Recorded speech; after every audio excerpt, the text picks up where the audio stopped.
Have you ever been crazy about a dish but just a little bit intimidated to try and make it yourself? That's kind of where I'm at with this byrek.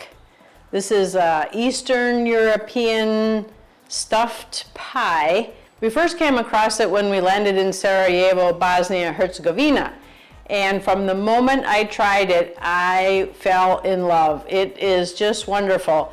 And if you've never had it, you can kind of think of if maybe like a lasagna married an empanada and they had a baby, and the baby would be byrek. Of course, not exactly those flavors, but kind of that idea of what this stuffed pie is. As we traveled through Eastern Europe, Bosnia, Herzegovina, Croatia, Montenegro, and now our kitchen location is in Albania, we have tried all sorts of different byreks. And I have to be honest, the one that I loved the most, maybe because it was the first, was in Bosnia. But I love them all, they're fantastic. And because I'm a bit intimidated to try it, I think this is the perfect opportunity for me to face my fears and go ahead and try and make it. So from right now forward, I'm going to give a huge disclaimer. I'm not claiming that this is authentic. I'm not claiming that some little grandma taught me how to make it. I'm just going with what I've tasted in the streets, what I've kind of figured out from seeing other people prepare it, and also a combination of what I have in my refrigerator. I'm going to take all the best flavors that I think and the idea, and I'm going to combine it together, and I'm going to make this my own. So again, I'm not claiming that this is authentic, and I am totally winging it, so I hope it'll turn out. I guess this would be disclaimer number 2. The part of this that I'm most intimidated with is the dough. And so I really don't have the capacity to make dough as I've seen it prepared in the limited rental kitchen that I'm in. But as I went to my little local grocery store, I walked in and I saw kind of at the deli meat counter, they had, you'll see, they had this pile of dried round dough, and I didn't know what it was, but I had a suspicion. And I asked an employee and they said, yeah, it's for making byrek. Bought a package of that, and I've had that for a couple of days, and it's quite dry and brittle. And so I was really worried about that. So then, not to be defeated, I went back to the grocery store, and in the frozen section, they have pre-made byrek dough. I'm thinking it's phyllo dough. And so I bought a package of that, and what I'm going to do, again, totally winging it, I'm going to mix the two. I'm going to see if the phyllo dough is a bit more pliable and put that down for the base, and then in the middle I'm going to put the more dried brittle ones, see if I can kind of do a combo. But that's why I'm doing this, and I just want to try it all and see what happens. Here are the ingredients. This is not going to be a calculated recipe, but I just want to show you. So the first one is this dried byrek dough, and comes in these little sheets, and so that's what I'm going to put in the middle. Then we'll talk about the rest. This is the phyllo dough or byrek dough that was in the frozen section, is now thawed. Yogurt, cheese, egg, pepper, sour cream, meat, and I have beautiful leeks. This is certainly not normal, but I have these and I want to use them up. And a little tiny bit of mineral tonic water. This is hand pressed from a village that we stopped at. Olive oil and just some regular oil. From what I've seen in our travels, byrek normally comes with a meat filling by itself, maybe with some vegetables, onions. I don't know, I kind of thought I detected cabbage, but I can't tell for sure. Or it'll come with a cheese filling or cheese and spinach. I've never seen them put together, and so that's definitely part of the mix here that I'm not conforming to tradition or authenticity. I just like both those flavors and I want to smash them together and see what happens. Also, I have leeks from yesterday. If you are interested in seeing a video that I made about making Albanian leek pie, please watch that video next. I have these leftover leeks, so I'm going to use those as well. Waste not, want not, so I'm going to throw those in. I'm going to start by chopping up some leek. I'm not going to give any measurements today because I am completely winging it. Oh, make sure you wash your leek thoroughly because dirt likes to hang on in all these little leaves. So I'm going to start with chopping up the leek, sauteing it a bit, and then I'll throw in the meat to go after that. So let's chop this and put this to the side. Okay, I have a little oil in the pan and it's hot. Now let's saute our leek. I think this will only take maybe 5 to 7 minutes to saute this down. Leeks are looking good. They're soft and smell delicious. Now we'll add our meat. To tell you the truth, I don't know what kind of meat this is, if it's beef or pork. I'm kind of assuming it's beef.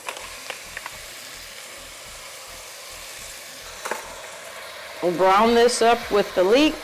I'm so glad you're here with me today learning something new and having a go at trying to make something that's kind of intimidating for you.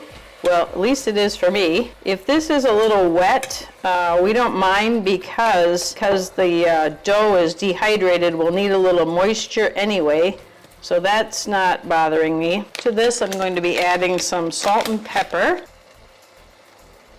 Add some salt here.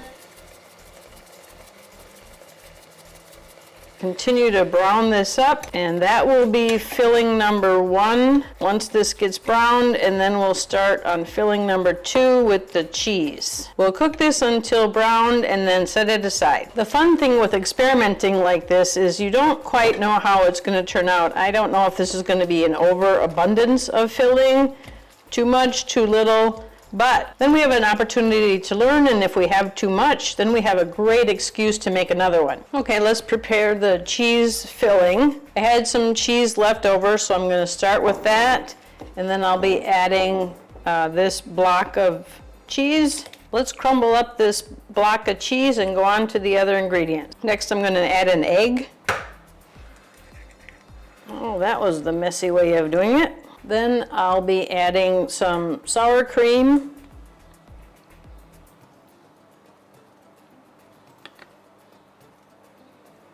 And then I'll be adding some natural yogurt. I'm not sure how much yet. I'm going to get everything incorporated and wet so that I can use this mixture to moisten but also flavor the burek. Let's start with that and see how that goes. Okay, this has kind of a wet, loose cottage cheese texture, so I'm going to call this good. This is the part that makes me the most nervous.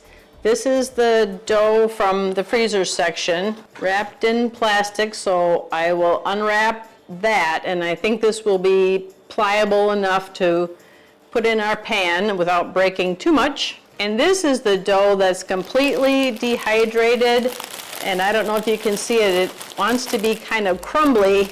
So we're gonna save that for the inner layers, so I think it'll be a little bit more forgiving. This is gonna be a lot of fun, and I'm a little bit nervous. I think it's gonna turn out great. Here is the pan that we're gonna be using to make the burek, to make the stuffed pie. If you wanna hear a little story about how I acquired this pan, go and look for my video about our shopping haul. I think this will be perfect. It seems to line up magically perfect with the size of the crusts. So I think this is going to be a match made in heaven. I've pulled apart and separated the more pliable sheets here. I think it's phyllo dough, the burek dough. I have my pan ready, and then I have my dehydrated dough off to the side. Let's start with this first. First, we're going to generously grease our pan. Get it all on the sides, cover the bottom. This is my beautiful olive oil that we got in a little village.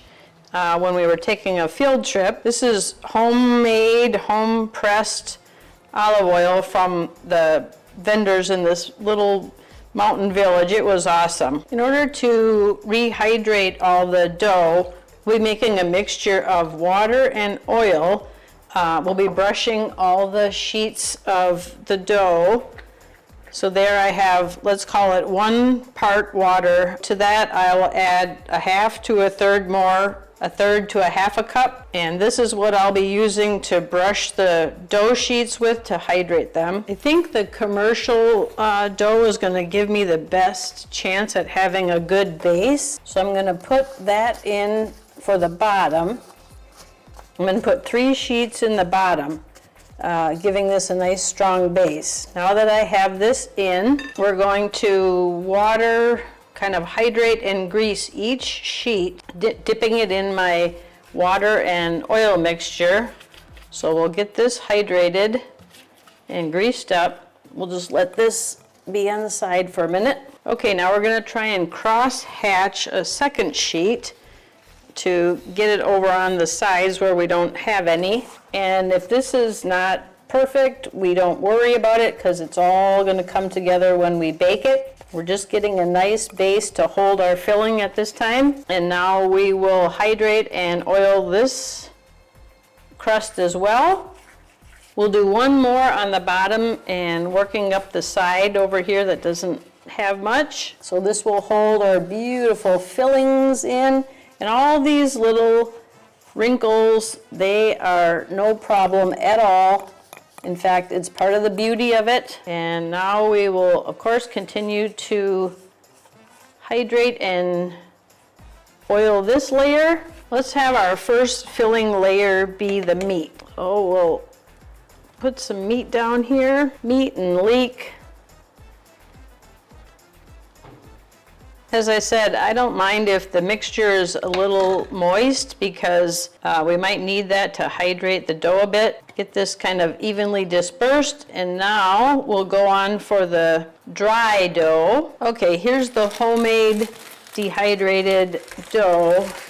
As you can see, it's a little fragile. We'll take this out and place it in there and hydrate it. Here's another one. Yeah, these are not as pliable. They're quite fragile and brittle. Okay, let's see how this goes.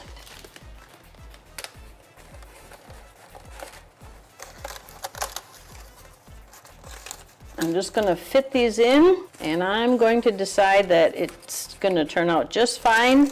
Now I'll brush these with our oil and water mix, so these get hydrated as well. I have to kind of hurry because the pre-made dough is also drying out. Then of course it's going to break more, so I have to kind of hurry along here. So wet and oil the dry dough. Okay, now that that is all greased and moistened, let's come in with our cheese mixture. This is also going to give it a little moisture.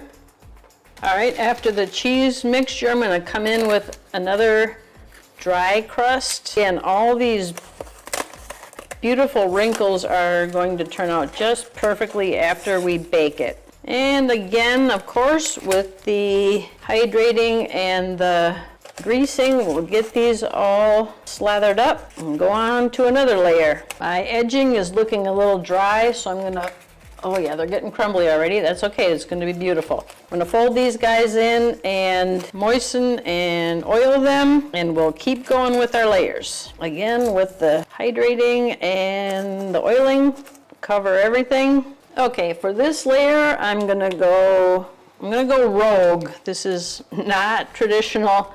I'm going to do a mixture of the cheese and the meat. So I've seen these either be meat or be cheese or cheese and spinach, but I've never seen a combination of them. This is kind of my own little silly invention. So we have a layer that's meat, we have a layer that's cheese, and then this is going to be a meat and cheese layer.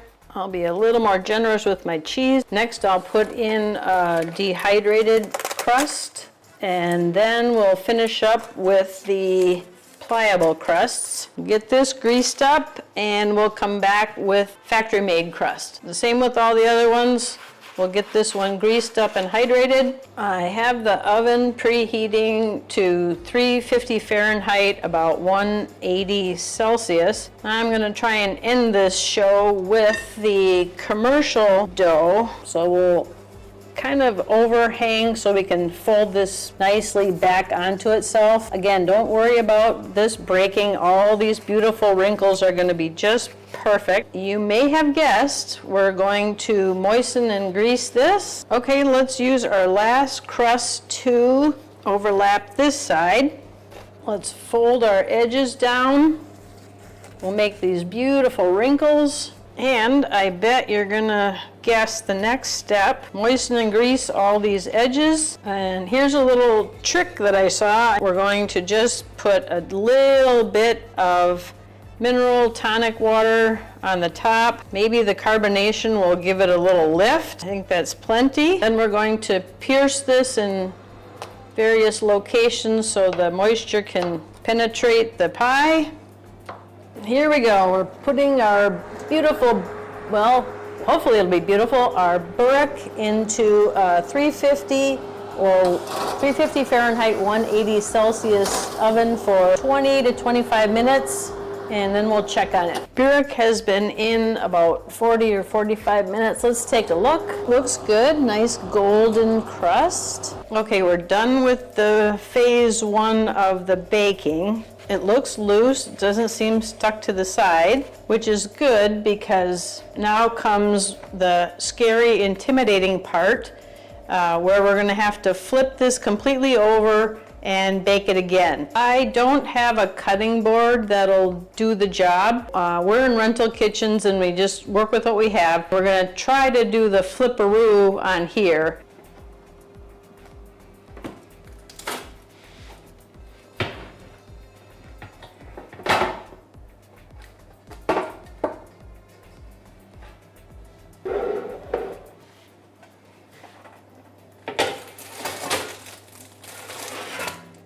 And that went perfectly. I would call that a great success. Now we're gonna pop this back in the oven for another 10 to 15 to 20 minutes. We'll keep an eye on it. Okay, this was in for another 15 minutes. Now we have one last flipperoo to do. Okay, now we're gonna do the second flipperoo back to the top. Let's hope this goes well. Oh my gosh, that was a little touch and go.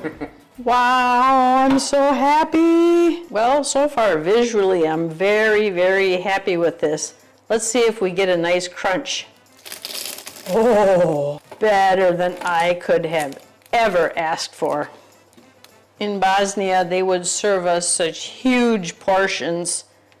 Let's give it a try.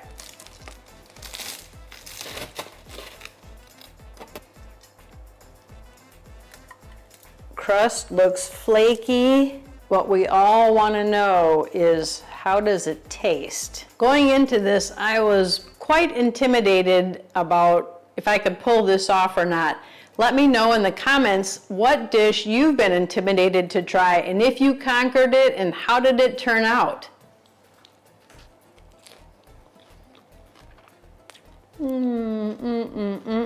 Wow, wow, wow. I can say that this has turned out to be a success story, and I couldn't be happier. It's delicious. The crust is flaky.